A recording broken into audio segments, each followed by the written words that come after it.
अस्सलाम वालेकुम व्यूअर्स, कैसे हैं आप सब। उम्मीद है आप सब ठीक होंगे।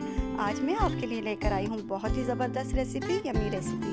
आज हम बनाएंगे आलू की कतलियाँ, जो कि बहुत ही मज़े की होगी, यमी होगी। अगर आप इस तरीके से आलू की कतलियाँ बनाएंगे तो बिरयानी और कौरमा भूल जाएंगे। ये इतने मज़े की बनती है और इतनी लजीज होती है।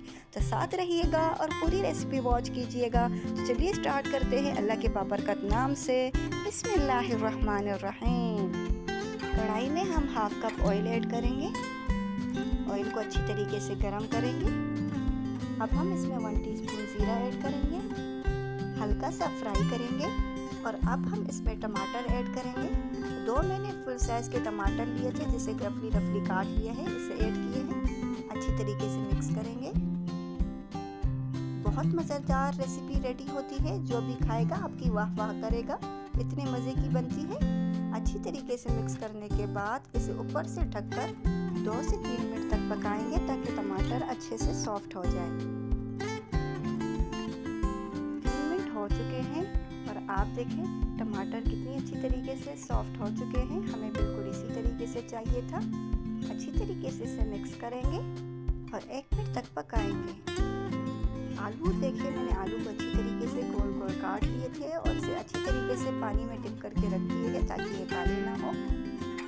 टमाटर हमारे अच्छी तरीके से सॉफ्ट हो चुके हैं और अच्छी तरीके से भून चुके हैं। अब हम इसमें आलू ऐड करेंगे। आलू से मैंने पानी निकाल दिया है अच्छी तरीके से, इसे ऐड करेंगे। 2 से 3 हरी मिर्चें ऐड करेंगे, जिसे मैंने गोल गोल काट लिया था। अगर आप ज़्यादा पसंद करते हैं तो अपने टेस्ट के हिसाब से ज़्यादा भी ऐड कर सकते हैं। अच्छी तरीके से मिक्स करेंगे। अच्छी तरीके से मिक्स करने के बाद हम इसे ऊपर से ढककर 2 से 3 मिनट तक पकाएंगे।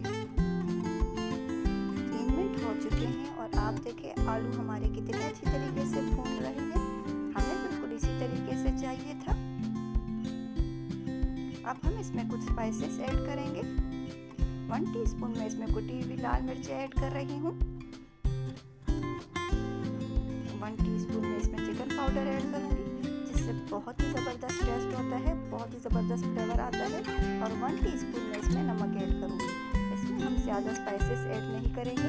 ये बगैर स्पाइसेस के, थोड़े से स्पाइसेस के साथ बहुत ही मज़े की बनती है। अच्छी तरीके से इसे मिक्स करेंगे। अच्छी तरीके से मिक्स करने के बाद इसे ऊपर से ढककर 1 मिनट तक पकाएंगे। 1 मिनट हो चुका है और आप देखें आलू हमारे स्पाइसेस के साथ बहुत ही अच्छी तरीके से भून चुके हैं और ये 80% तक कुक हो चुके हैं, क्योंकि ये बहुत जल्दी कुक हो जाते हैं। ये आप देखें कितनी अच्छी तरीके से कुक हो गए हैं। अब दोबारा ऊपर से ढककर हम लो फ्लेम पर इसे 2 से 3 मिनट तक पकाएंगे। लो फ्लेम पे हमने इसे 2 से 3 मिनट पकाया है और आप देखें ऑयल इससे कितनी अच्छी तरीके से सेपरेट हो चुका है। ये बिल्कुल रेडी है। गार्निशिंग के लिए मैं बारीक कटा हुआ धनिया ऐड कर रही हूँ। फ्लेम को ऑफ करके ऊपर से ढककर 1 मिनट तक स्टीम देंगे। 1 मिनट हो चुका है और आप देखें माशाल्लाह माशाल्लाह, बहुत ही ज़बरदस्त, बहुत ही यम्मी चटपटे हमारे आलू बिल्कुल रेडी है। खाने में बहुत ही मज़े के बने थे, सबको बहुत ही पसंद आए थे। उम्मीद है आपको मेरी ये रेसिपी बहुत ही पसंद आई होगी। अगर आप चैनल पर नए हैं तो चैनल को लाइक कीजिए, सब्सक्राइब कीजिए और रेसिपी को ट्राई करके मुझे कमेंट बॉक्स में लाजमी बताइएगा कि मेरी रेसिपी आपको किस तरह लगी और आपने किस तरह बनाई। तो चलिए फिर मिलते हैं एक अच्छी सी रेसिपी के साथ। तब तक के लिए अल्लाह हाफिज़।